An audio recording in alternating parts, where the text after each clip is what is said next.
Ini dia topik yang kita bawakan secara kali imbas pagi tadi berkaitan dengan varian baru, varian XBB. Menurut kajian di India, ia adalah kacukan daripada dua subvarian Omicron. Maka dua subvarian Omicron ini bertemu dan menghasilkan satu lagi varian yang mempunyai sedikit perbezaan pada spike proteinnya dan menjadikan varian ini boleh mengelak daripada menghadapi sistem pertahanan badan kita, termasuklah juga ketahanan yang dihasilkan akibat vaksin. Varian XXB adalah merupakan varian yang agak membimbangkan kalau kita lihat dari segi fakta yang diterima setakat ini. Jadi kita bersama terus dengan Datuk Dr. Suresh yang sudah pun bersedia di talian. Terima kasih Datuk kerana sudi bersama kami pagi ini. Selamat pagi. Jadi boleh doktor beri penerangan daripada segi penerangan seorang pakar berkaitan dengan apakah sebenarnya subvarian Omicron baru ini?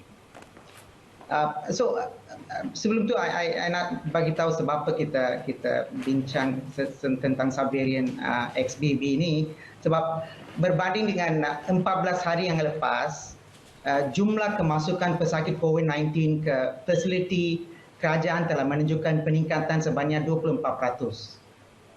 At the same time, bila kita buat genomic surveillance, kita jumpa 4 kes Omicron subvarian baru bernama XBB dalam genomic surveillance kita. Right? Daripada tu 3 lelaki dan seorang perempuan warga negara Malaysia berumur 25 hingga 51 tahun dekat Selangor dan Negeri Sembilan. Empat orang ini tidak mempunyai sejarah perjalanan ke negara lain.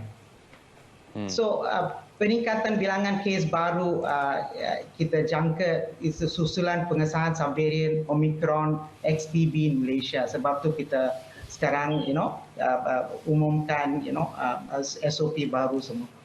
Baik, ada setengah akhbar yang mengatakan ia adalah subvarian 2XB, ada yang menggunakan istilah XBB. Yang mana yang paling tepat, doktor?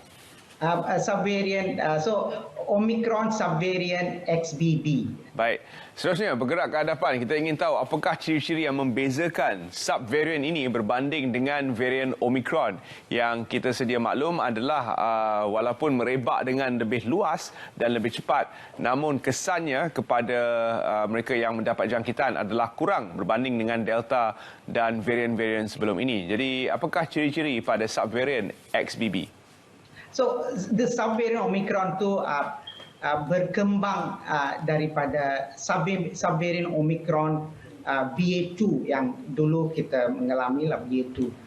Ini merupakan subvariant recombinant. Dia dua subvariant, BA 2.10.1 and BA 2.75. Dua subvariant itu bergabung and then now sekarang kita dapat recombinant variant lah. Apa yang berlaku lah dia ada mutasi yang tambahan di spike protein.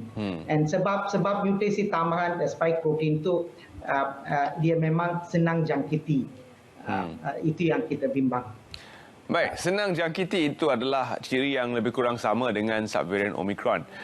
Namun adakah subvarian ini lebih membimbangkan, iaitu dari segi memudaratkan kesihatan, mengakibatkan gejala yang teruk dan juga mengakibatkan maut? Walaupun kita terdedah kepada virus SARS-CoV-2 semasa kita buat kerja-kerja harian seperti bila kita pergi shopping semua, ramai tak akan dapat COVID-19. Ini sebab sekarang kita mempunyai perlindungan daripada vaksin dan jangkitan COVID-19 sebelum ini. Subvarian XBB boleh mengelak daripada perlindungan vaksin.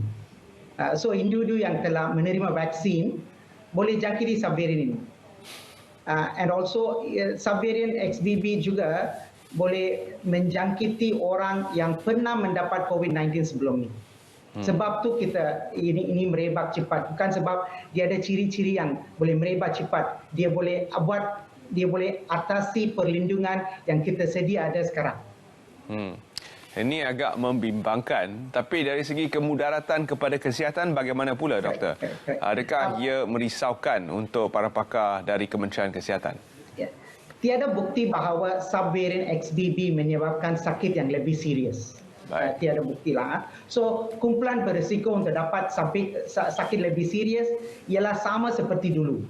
Warga emas, individu dengan penyakit kronik macam kencing manis, darah tinggi, asma, individu yang obes, individu yang mempunyai daya ketahanan badan yang rendah seperti pesakit kanser, yang menjalani rawatan kemoterapi, HIV dan lain-lain.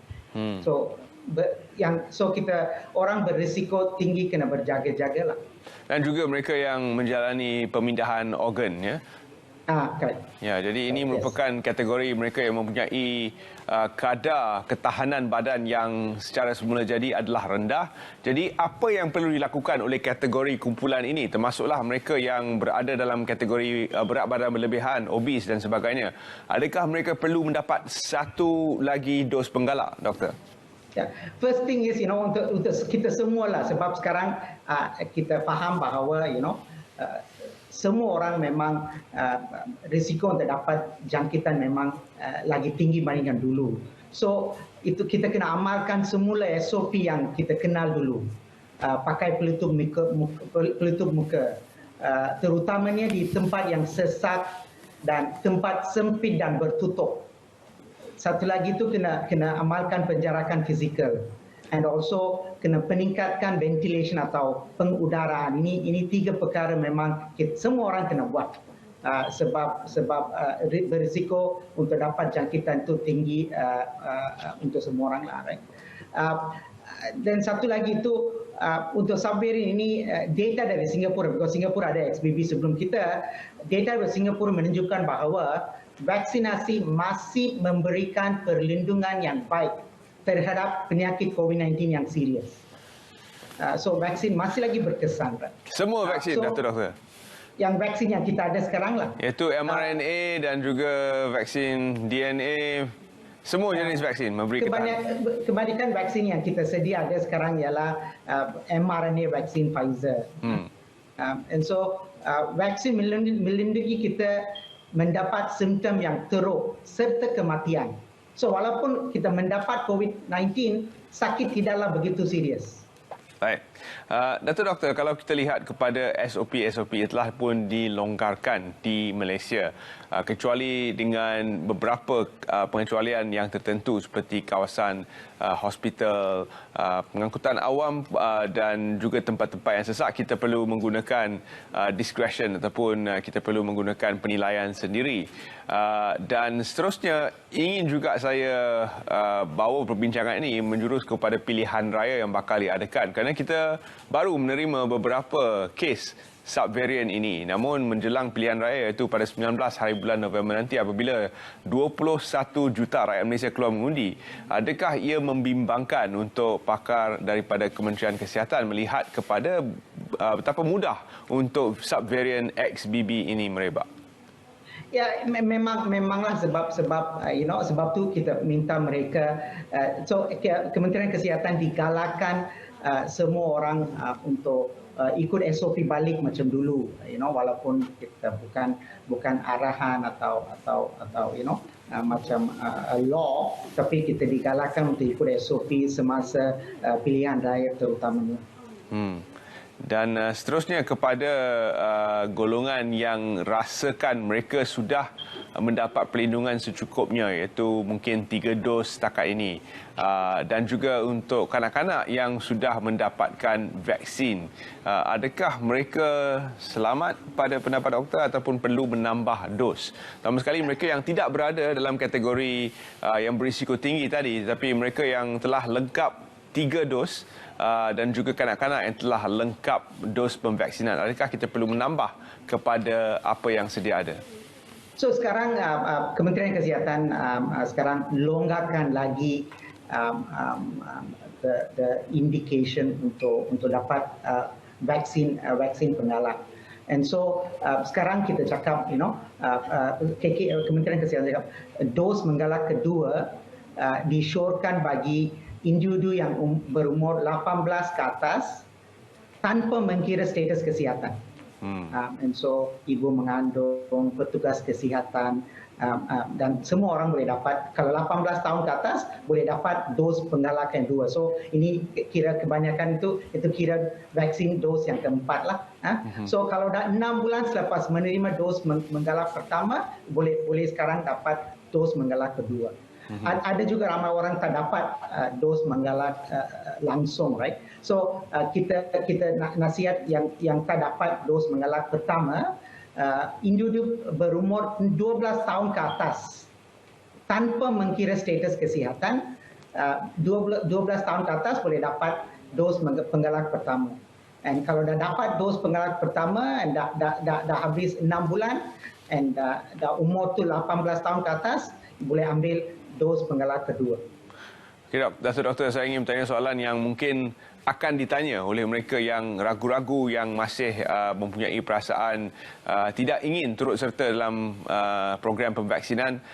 Mereka akan katakan, apabila saya sudah dapat dos penggalak ini, adakah saya masih boleh dijangkiti dengan XBB ataupun saya selamat 100%? So kalau dah ambil dos vaksinasi dalam 6 bulan yang lepas, right?